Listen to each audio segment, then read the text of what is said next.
Aunque es necesario que toda la comunidad se sume al cuidado del agua, no es menos cierto que son los visitantes y toda la actividad turística lo que consume gran parte del agua potable disponible hoy. ¿Qué puede hacer el turismo para no ser parte del problema, sino que ser parte de la solución? ¿Es en verdad tan difícil introducir mejores prácticas para cuidar el agua? Hay una empresa en la isla que decidió cambiar las reglas del juego y demostrar que la sostenibilidad no es una opción, sino un deber.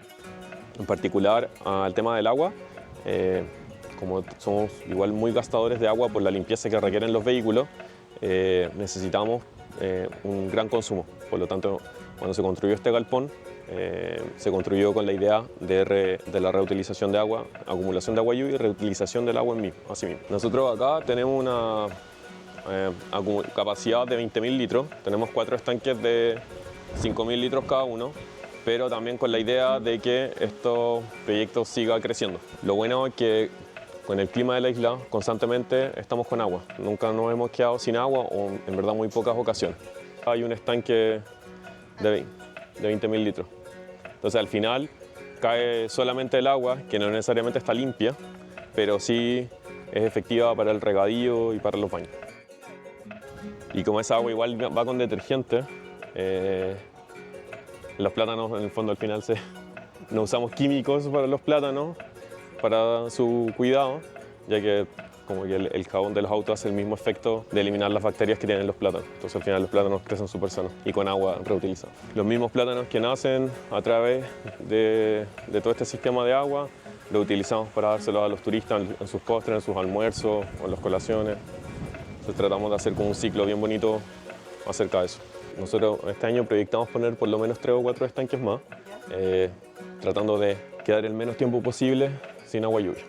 Y aparte de esto, nosotros tenemos un sistema de reutilización y reciclaje de agua, que es la misma agua que utilizamos para los lavados de auto. Nosotros la filtramos a través de 4 cámaras filtradoras hasta un estanque final.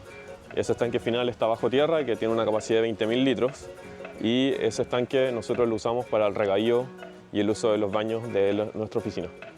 De hecho, la iniciativa que nos comenta Tamariki ha sido tan exitosa que incluso puede ser un modelo para las parcelas, donde las limitaciones de agua potable y para riego se sienten aún más.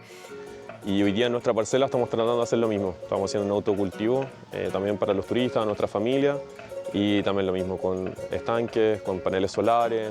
No estamos usando agua potable allá, por lo tanto sabemos que hoy día Sasipa está en una crisis hídrica, por lo tanto la idea es utilizar la menor cantidad de agua potable posible.